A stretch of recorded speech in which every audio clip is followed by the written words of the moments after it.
뉴턴의 운동 법칙과 중력 법칙, 산업혁명의 기초가 되었고 패러데이와 맥스웰의 전자기학은 전기 모터와 발전기를 통해 도시의 밤을 밝히고 라디오 및 TV를 비롯한 통신기기를 만들어내는 데 일조합니다.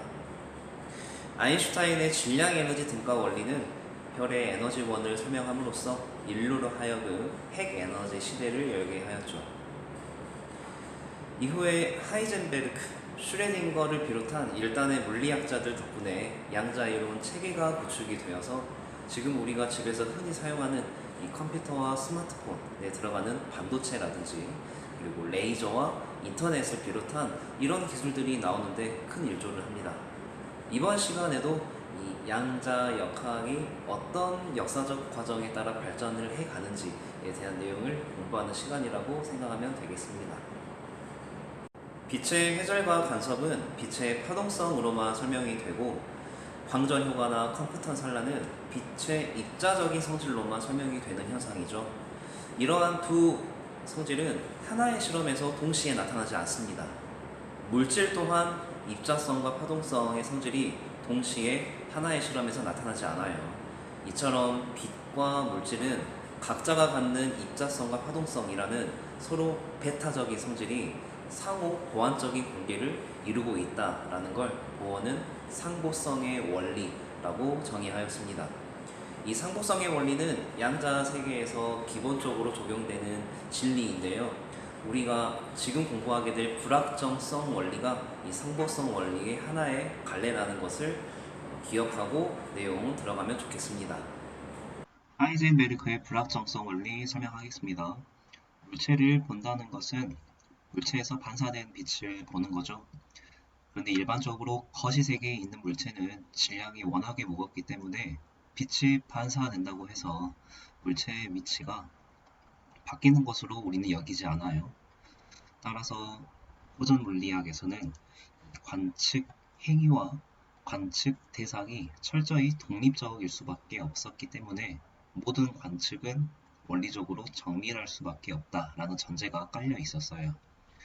그런데 미시 세계에서는 행태가 다르죠. 미시 세계에서는 빛이라는 게 운동량을 가진 입자의 속성을 가지게 되어서 그 미시 세계의 굉장히 작은 입자와 충돌하게 되면 그 운동량의 교환에 따른 위치 교란의 여지를 감안해야 한다는 겁니다. 예를 들어서 이렇게 줄 한쪽 끝을 잡고 뒤흔들어서 줄 파동을 만들었다고 할게요.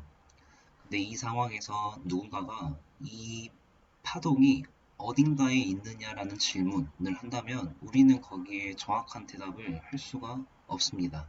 왜냐하면 파동이라는 것은 어떤 시공간에 쭉 퍼져 있는 형태이기 때문에 정확한 위치가 정의가 되지 않죠. 가령 이런 식으로 질문을 한다면 이 파동의 파장이 얼마냐라고 물어본다면 우리는 그 파장값을 정확히 말할 수는 있죠. 반대로 이런 펄스를 만들었다고 합시다. 이런 펄스를 만든 경우에는 펄스의 위치가 어디에 있느냐라는 질문의 답을 명확히 할 수 있습니다. 이 경우에는 주기적인 진동이 아니기 때문에 파장값을 정의할 수는 없지만 위치를 정의할 수는 있죠. 자, 이처럼 파동의 위치가 측정이 되면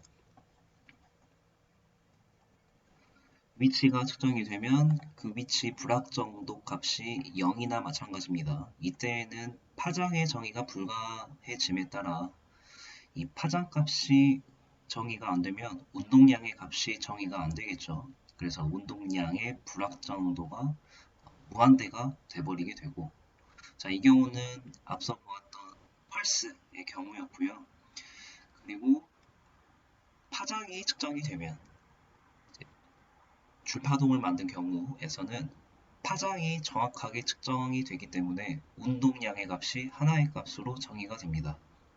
그래서 운동량 불확정도가 0이 되면 이제 이 줄파동의 경우에는 파동의 위치가 정의되지 않았죠. 이때에는 위치 불확정도가 무한대가 되는. 따라서 하나의 값이 결정이 되면 다른 하나의 값은 하나의 값으로 정의가 되지 않는다라는 거예요. 이러한 양태를 설명한 게 바로 하이젠베르크의 불확정성 원리입니다. 위치 불확정도와 운동량 불확정도가 서로 곱했을 때 완벽히 0이 나오지 않고 어떤 상수값을 가진다라는 게 교훈이죠. 자, 이런 불확정성 원리로 설명할 수 있는 또 다른 예시 세 가지 살펴보겠습니다. 첫 번째는 만약 우리가 입자의 위치를 정확히 측정하기 위해서, 다시 말해 그 입자의 위치 불확정도를 완벽히 0으로 만들기 위해서는 어떻게 해야 될까요? 분해능이 좋아야 되기 때문에 분해능이 좋으려면 파장이 짧아야겠죠. 이 파장이 짧은 빛을 쬐야 분해능이 좋아지기 때문에 미세한 것들을 잘 볼 수가 있습니다. 그런데 파장이 짧은 빛이라면 드브로이 관계식에 의해서 어떠죠? 파장이 짧으면 운동량이 커지게 되죠. 이 빛의 운동량이 커지기 때문에 이 입자가 튕겨나가게 돼요. 그래서 원래의 속도를 알 수가 없는, 따라서 운동량이 하나의 값으로 정의가 되지 않는, 다시 말해 운동량의 불확정도가 무한대가 돼버리는 결과가 나오고, 반대로 내가 입자의 속도를 측정하기 위해서 이제 운동량이 최소로 되는 광자를 쏘았을 때, 이때에는 운동량의 값이 정확히 측정이 될 수 있으니까 운동량의 불확정도가 0에 수렴이 되겠지만, 이렇게 파장이 길어버리기 때문에, 운동량이 작으면 파장이 길어지죠. 파장이 길어지기 때문에 입자를 건너뛰어버리게 되어서 입자의 위치를 정확히 알 수 없는, 그래서 이 위치 불확정도가 무한대가 되는, 자, 이 경우도 역시 어떤 하나의 값을 정확히 알고자 하면 다른 하나의 값은 정확히 알 수 없다라는 불확정성 원리를 일컫는 사례입니다. 불확정성 원리로 설명할 수 있는 또 다른 예시로 주어지는 게 전자의 회전이거든요. 전자가 직경이 라지 D인 슬릿을 통과해서 이렇게 회절무늬를 만드는 상황에 전자의 정확한 위치를 알고자 그 전자의 빛을 쬐어줍니다. 그러면 그 빛의 광자에 의해서 전자가 산란되겠죠. 자, 이 경우 불확정성 원리를 적용을 해본다면 일단 위치부터 설명을 할게요. 전자의 경우에는 상식적으로 이 슬릿 직경 라지 D 이내에서 전자의 위치가 결정이 되겠죠. 전자의 위치, 일단 이 Y축 상에서 전자가 발견될 것이니까 델타 Y라고 쓸게요. 이 델타 Y는 슬릿의 직경 라지 D일 거고, 이것을 파장과 관련된 물리량으로 표현을 해볼게요. 우리가 파동 시간에 공부했었던 이 전자를 비롯한 빛의 경우에도 1차 회절무늬를 만드는 위치는 슬릿의 직경과 그리고 이 슬릿의 중앙으로부터 1차 극소 무늬까지의 각도 사인 세타의 곱이 차수 m과 그 파장의 곱에 해당하는 이런 조건을 만족을 했는데, 첫 번째 극소 무늬이기 때문에 m은 1이에요. 차수가 1. 그래서 d 사인 세타는 람다라는 관계식을 만족하는데, 이 경우에 사인 세타가 굉장히 극소, 세타라는 값 자체가 굉장히 작기 때문에 사인 세타를 세타로 근사하면 다음과 같은 식으로 유도할 수 있고요. 이 d라는 값은 세타분의 람다라고 치환할 수 있겠습니다. 따라서 전자의 위치 불확정도는 세타분의 람다로 정의할 수가 있어요. 이제 운동량 불확정도를 정의하겠습니다. 운동량 불확정도는 이 선운동량을 P라고 했을 때 이 P 세타에 의해서 정의되는 현의 길이가 될 거잖아요. 그래서 이제 이렇게 정의가 되고, 운동량, 이 광자의 운동량은 광자의 파장분의 플랑크 상수로 정의가 되겠죠. 따라서 운동량 불확정도는 람다분의 h 세타로 정의가 돼요. 따라서 여기에 있는 위치 불확정도와 운동량 불확정도를 곱해 보면 다음과 같은 관계식이 나와요. 우리가 앞서 보았던 불확정성 원리의 구조와 유사한 식이 나옵니다. 이게 의미하는 것은 전자의 위치를 정확히 측정하면 광자의 운동량을 정확히 알 수가 없고, 반대로 광자의 운동량을 정확히 알 수 있다면 전자의 위치는 정확히 알 수 없다라는 불확정성 원리를 설명하는 식이 나왔다라는 거 확인할 수 있습니다. 불확정성 원리로 이 원자핵을 구성하는 핵자 간의 강력이라는 힘에 대해서 설명할 수가 있는데요. 우리가 앞서 살펴봤던 불확정성 원리는 위치와 운동량의 짝으로 구성이 되어 있는 그 구성이었다면, 이제는 에너지와 시간의 짝으로 구성이 되어 있는 불확정성 원리를 활용할 겁니다. 일본 물리학자 유카와에 따르면 핵력이라는 것, 강력을 비롯한 핵력이라는 것은 핵자들끼리 서로 중간자를 방출하고 이를 교환하는 과정에서 기인하는 것이다 라고 설명을 해요. 비유하자면 다음과 같이 농구공을 주고받는 두 소년이 있다고 합시다. 서로가 서로에게 공을 던지게 되면 공을 던지는 과정에서나 그 던져진 공을 받는 과정에서 뒤로 밀려나게 되는 반발력과 같은 효과가 생기죠. 그런데 그의 반대 과정으로 강력을 설명합니다. 서로가 중간자라는 농구공을 방출하고 그 방출된 중간자, 이 서로가 뺏어가려고 하는 과정에서는 강한 이끌림으로 나타나게 되고 이게 바로 강력이다 라고 설명을 하는 거죠. 그런데 여기에서 근본적인 문제가 발생합니다. 정말로 강력의 근원이 핵자가 방출된 중간자를 서로 뺏어 오려고 하는 과정에서 기인한다면 왜 핵자에게서 중간자가 빠져나온 만큼의 감소된 질량, 그 에너지 값이 측정이 안 되냐라는 거였어요. 자, 일반적으로 핵의 질량 변화 없이 중간자를 방출할 수 있는 경우에는 에너지 보존 법칙이 위배가 됩니다. 왜냐하면 여러분, 이 질량이라는 게 단순히 물질적인 속성이 아니고 에너지와 관계가 있다라는 아인슈타인의 질량의 에너지 등가 원리에 따라 이 질량 변화 없이는 에너지의 어떤 보존 법칙을 위배할 수밖에 없는 구조적인 한계에 맞닥뜨리게 돼요.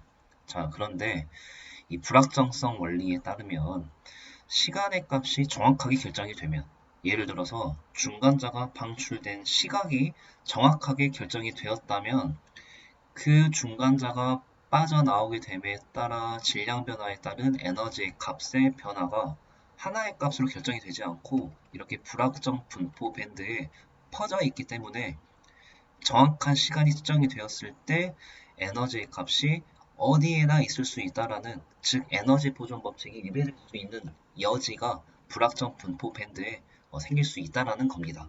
그런 식으로 중간자 교환 이론의 허점을 불확정성 원리로 잘 커버를 쳐요.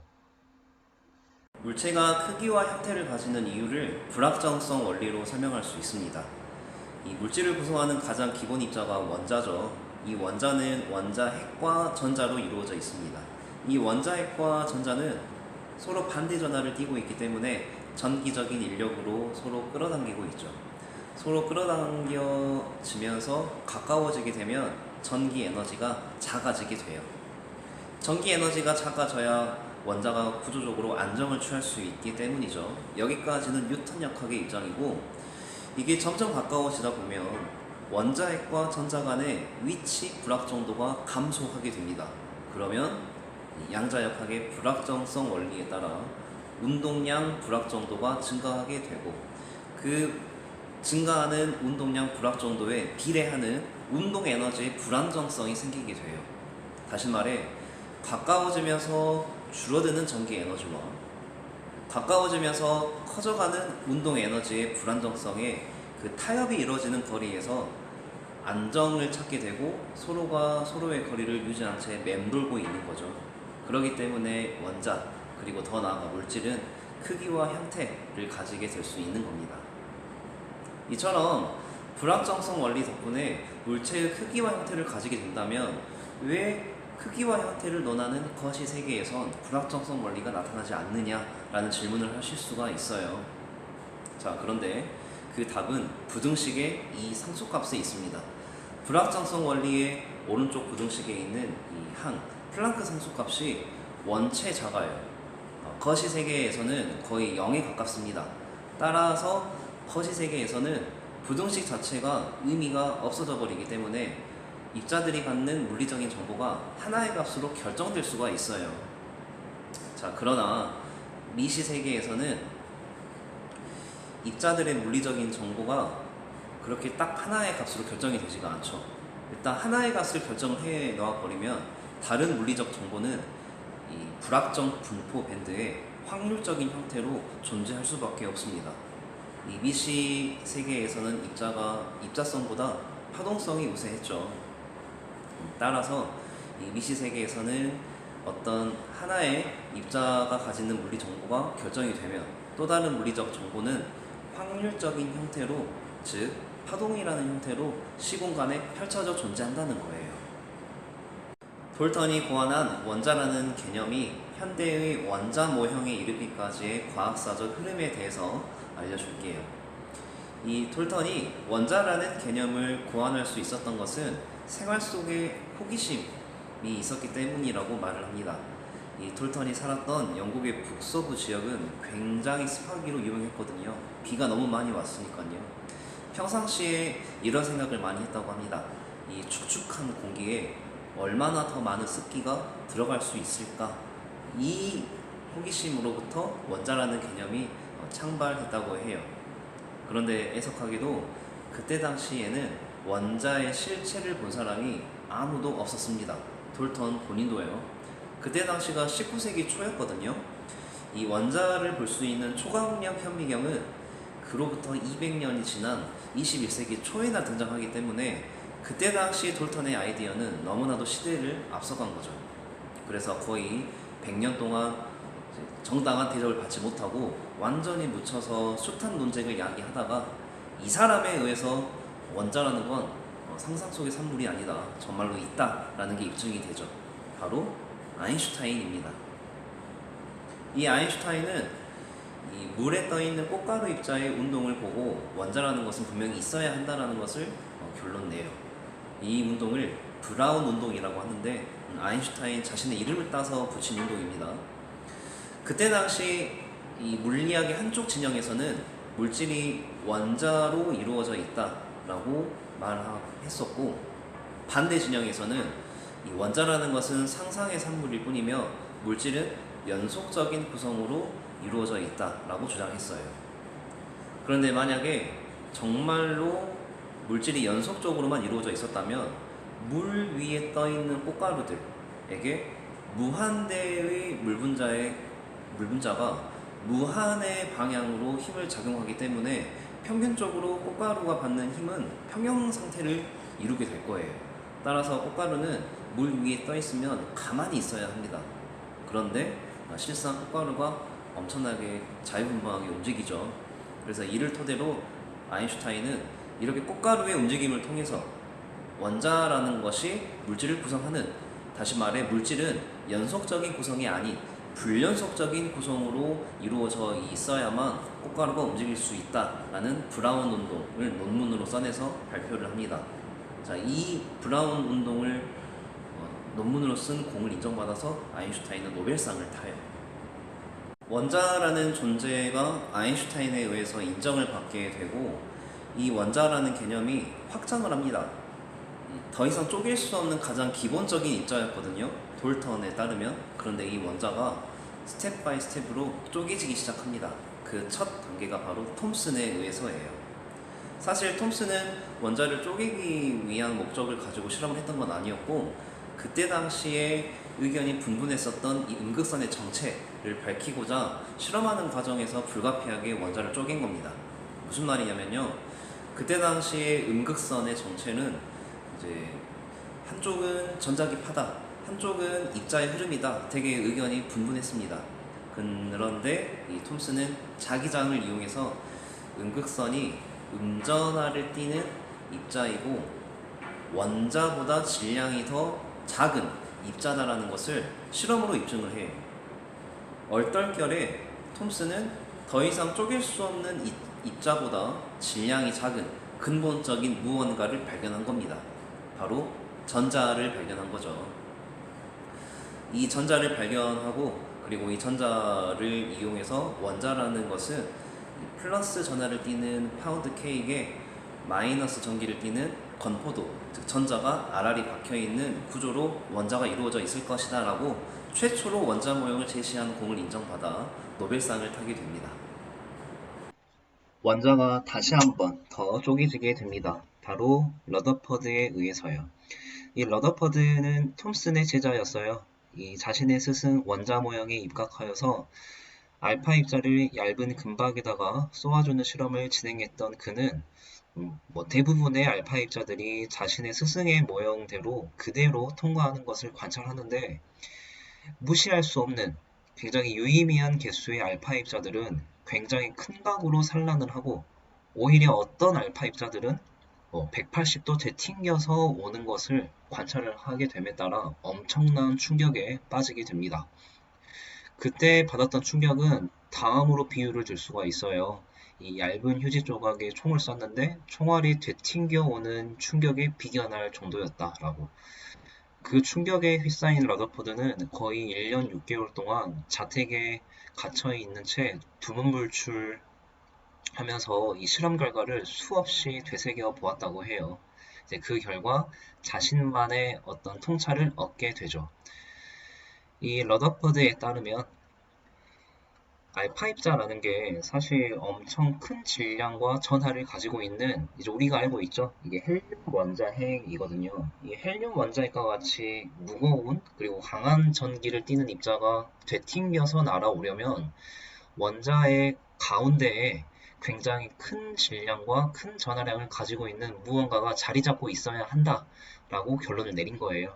즉, 이 원자는 톰슨이 생각했던 것처럼 건포도처럼 생긴 모형이 아니고 가운데에 강한 전하와 무거운 질량을 가지고 있는 원자 핵이 자리 잡고 있어야 되며 그 원자핵 주위를 전자가 돌고 있는, 즉 원자는 작은 태양계와 같다라는 식의 모형을 제안합니다. 그런데 이 러더퍼드의 원자 모형은 머지않아 한계에 봉착하게 되죠. 이 러더퍼드 원자 모형에 따라 전자가 이렇게 원자핵 주위를 원운동을 한다면 이 원운동이라는 것은 가속 운동이기 때문에 원운동이 속도가 계속 바뀌고 있는 가속도 운동이죠. 근데 이런 가속 운동하는 전하는 고전 전자기학에 따르면 끊임없이 전자기파를 방출합니다. 자, 이렇게 끊임없이 연속적으로 전자기파를 방출하는 전자는 결국 원자핵과 만나게 되면서 이 원자의 붕괴로 초래가 돼요. 그런데 원자는 오랜 기간 동안 안정적이죠. 이게 설명이 되지 않는다. 이 러더퍼드 원자 모형을 도입하면 원자의 구조적인 안정성을 설명할 수 없다라는 한계에 맞닥뜨리게 되고, 두 번째는 이렇게 가속 운동하는 전자가 연속적으로 에너지를 방출하게 되면 그 궤도 반경이 연속적으로 줄어들게 됨에 따라 방출되는 빛들 역시 연속적인 스펙트럼을 보여야 하는데 실제 원자에서 전자 전이에 의한 이 스펙트럼이 불연속 스펙트럼이라는 거, 이걸 또 설명할 수 없다라는 한계에 맞닥뜨리게 됩니다. 따라서 이런 러더퍼드 원자 모형으로 설명할 수 없는 한계를 보완하기 위해 새로운 원자 모형이 필요하게 되었죠. 아인슈타인이 특수상대성 이론을 발표하고 10년 동안 일반 상대성 이론으로 확장하는 동안, 속된 말로 아인슈타인이 시간과 공간에 정신이 팔려있는 덕분에 유럽의 젊은 물리학자들이 원자와 빛의 상호작용에 관한 연구를 진득하게 할 수 있었지 않았나 싶습니다. 1913년 아인슈타인이 그 유명한 우주 방정식을 발표했을 당시에 덴마크의 젊은 물리학자 닐스 보어는 이 원자와 빛의 상호작용에 관한 혁신적인 모델을 세상에 발표하게 되죠. 보어는 빛에 적용했던, 그래서 어마어마한 성공을 거두었던 양자화 가설을 이번엔 전자의 원운동에 적용해 보기로 마음을 먹습니다. 이 보어의 과감한 가군동량 양자화 가설에 따르면 전자는 원형 철로를 따라 도는 기차처럼 자신에게 할당된 궤도만을 돌 수 있어요. 보어의 정상 궤도를 정량적으로 정의하는 과정 살펴보도록 하겠습니다. 보어 원자 모형에 따르면 이 양성자를 중심으로 이 수소 원자 핵을 중심으로 질량이 m이고 전하량이 2인 전자가 V라는 속력으로 반경 R을 유지한 채 등속 원하고 있어요. 따라서 이 전자의 구심력 R분의 mv 제곱은 그 실체가 바로 전기를 띠고 있는 전하간의 쿨롱 전기력이죠. 그래서 이런 식을 우리가 쓸 수가 있고, 사실 여기까지는 러더퍼드가 제안했던 태양계 모형이랑 크게 다르지 않습니다. 그런데 여기에 보어만의 특별한 통찰이 개입이 되죠. 바로 전자의 가군동량 양자화. 전자의 가군동량은 플랑크 정수배로만 정의가 된다. 라는 이 두 번째 식과 첫 번째 식을 서로 연립을 하면 다음과 같은 관계식이 나옵니다. 이 전자가 있을 수 있는 궤도 R은 이 양자수의 제곱에 비례하는 값들로만 정의가 된다는 거죠. 다시 말해 전자의 궤도가 띄엄띄엄 불연속적으로 정의될 수밖에 없다라는 걸 의미합니다. 그러면 전자의 궤도 자체가 띄엄띄엄 불연속적이기 때문에 그 전자가 궤도에서 갖는 에너지 값들 역시 불연속적일 수밖에 없겠죠. 그러면 그 전자의 에너지 값들을 정의하겠습니다.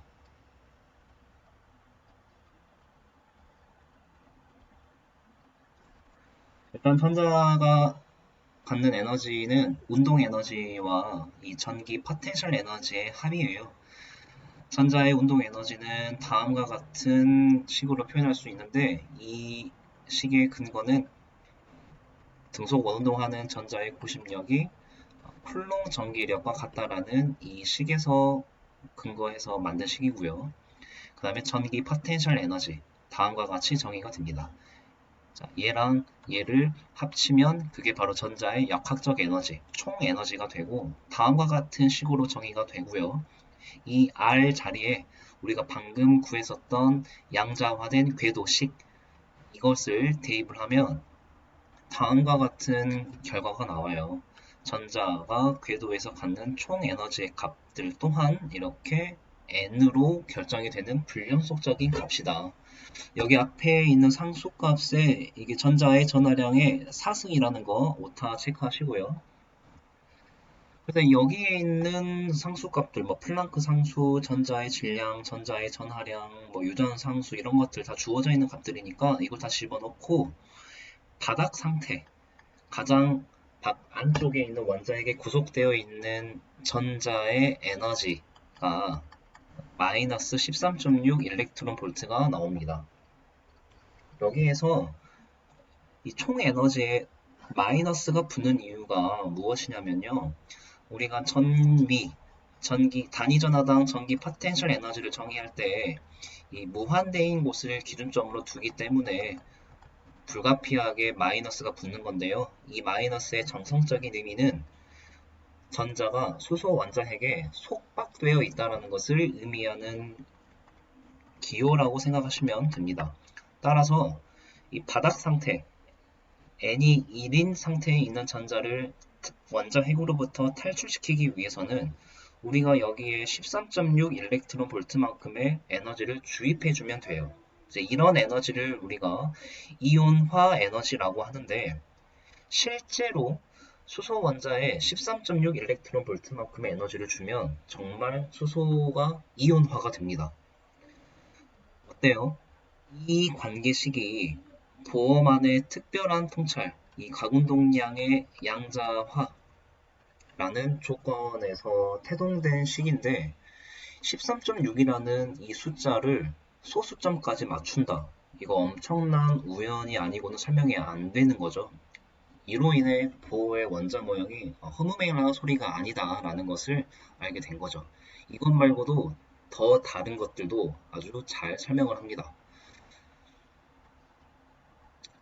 원자의 선 스펙트럼 설명하는 데 있어서 전자의 궤도 전이를 보호의 원자 모형이 잘 설명을 하거든요. 그림에서 보는 것처럼 이 전자는 궤도 사이에 이렇게 전이라는 것을 하면서 빛을 방출하기도 하고 흡수하기도 해요. 여기에서 보통 우리가 전자를 전이한다고 하지 이동한다라는 표현은 잘 쓰지 않아요. 사실 여러분이 가서 자세히 공부하겠지만 선생님이 몇 번 말했습니다. 이 양자 세계에서는 입자가 파동적인 성질이 우세하기 때문에 이 확률적인 정보로 시공간 형태에 퍼져 있는 것이다 라고 설명을 했었던 거 기억이 나죠. 그래서 이 전자가 입자처럼 이렇게 트랜스포트 한다기보다는 순간이동하는 느낌으로 트랜스포트가 아니고 텔레포트 느낌으로 이동을 해요. 그래서 이동이라는 표현을 쓰지 않고 전이라는 표현을 씁니다. 어찌됐든 전자가 이렇게 전이를 하게 되면 이 각각의 궤도에서 정의되는 에너지 값들이 딱딱 결정되어 있을 거 아니에요?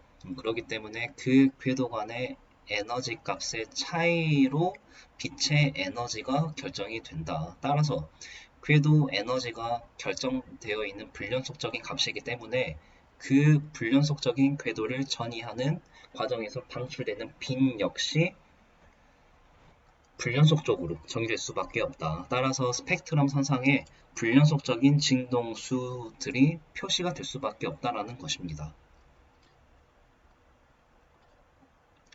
실제로 이 보어 원자 모형이 설명하기 이전부터 수소 원자에서 방출되었던 빛들을 이렇게 라이먼 계열에 따라, 발머 계열에 따라, 파셴 계열에 따라 분류를 해 놓았었는데 그 각 계열에 방출되는 빛의 파장과 진동수를 보어 원자 모형으로 숫자, 소수점, 토시 하나 안 틀리고 설명이 잘 되었다라는 거죠. 이처럼 이 보어의 가설도 다른 대담한 물리학의 가설들처럼 실험적인 검증을 거치게 되면서 이게 가설이 정설로 자리 잡히게 된 겁니다. 보호의 원자 모형에 따르면 전자의 궤도나 에너지는 이 하나의 값으로 결정이 되어 양자화되어 있는 관점을 취했어요. 그러나 양자역학에 따르면 이 전자를 비롯한 미시 입자들의 물리적인 정보는 하나의 값으로 결정이 되기보다는 확률적인 형태로 퍼져 있는 파동으로 봐야 한다고 했습니다. 따라서 이 보어 원자 모형 이후에 나온 현대 원자 모형에 따르면 이 전자라는 건 원자핵 주위를 구름처럼 둘러싸고 있는 형태다라고 봅니다. 비유하자면 다음과도 같아요. 이 투명한 물이 담겨있는 유리잔에 잉크 한 방울을 떨어뜨렸을 때 이게 확산되어 가는 과정에서 잉크 방울이 어디에 있습니까? 라는 질문에 대한 이 대답은 분명하죠. 바로 물 전체에 퍼져 있다라고 답할 수 있습니다. 이처럼 물질 내부의 전자 또한 물질 내부에 퍼져 있는 형태로 존재를 하게 돼요. 이처럼 양자역학의 지배를 받는 미시 입자들은 이러한 거동을 보이기 마련입니다. 그렇다면 정확히 물질이 갖는 이 파동이라는 게 정확한 실체가 무엇이냐, 그리고 도대체 무엇이 파동을 친단 말이냐 라는 질문에 대한 대답, 이거는 이제 마지막 양자역학 파트 3편에서 다뤄볼 내용입니다. 오늘 여러분에게 추천해드릴 노래는 이 하운과 빈첸의 바코드라는 노래인데요. 이 바코드는 하얀 바탕에 세로로 그어진 검은 줄로 이루어진 구조, 해당 상품의 정보가 입력이 되어 있죠. 여기에 빛을 비춰주면 상품의 정보가 드러나게 됩니다. 얼핏 보면 원자의 선 스펙트럼 구조와 유사해 보여요. 이 원자의 경우에는 색깔이 있는 반면 바코드는 색깔이 없죠. 그 차이가 무엇일까를 곰곰이 생각해보니 이 원자의 경우에는 자신의 정체성을 능동적으로 드러내기 때문에 색깔이 묻어나오고, 바코드의 경우에는 수동적으로 읽히기 때문에 색깔이 없는 게 아닌가라는 생각을 하게 되었습니다. 이 노래에 다음과 같은 가사가 등장해요. 삶이란 흐르는 오케스트라, 우리는 마에스트로. 이 다양한 악기들의 관계 속에 그 균형을 조율하여 지휘하는 마에스트로처럼 우리의 삶을 조율하고 지휘하는 주체는 바로 나 자신이 되어야 됩니다. 어느 누구도 아닌 나 자신이 내 삶의 마에스트로가 되어야 내 삶 속에 나만의 고유한 빛깔이 묻어나오는 법이에요. 오늘도 물리를 통해 인생을 배웁니다.